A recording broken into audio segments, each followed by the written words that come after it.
kadepensa, andito po tayo ngayon sa aming lugar sa Marikina. At patuloy po tayong binabayo ng malakas na hangin at malakas na ulan. Kung nakikita nyo po mga kadepensa sa aking likuran, ay ang malakas na hangin dulot ng bagyo, Christina.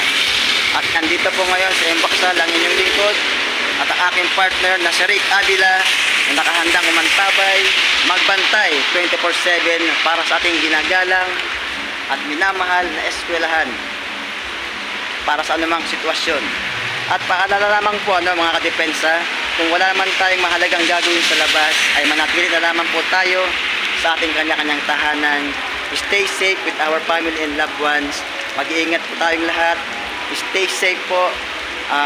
Please follow, like, and share na lang po ang aking YouTube channel at Embaksal at Main Defense Vlog. Maraming salamat po.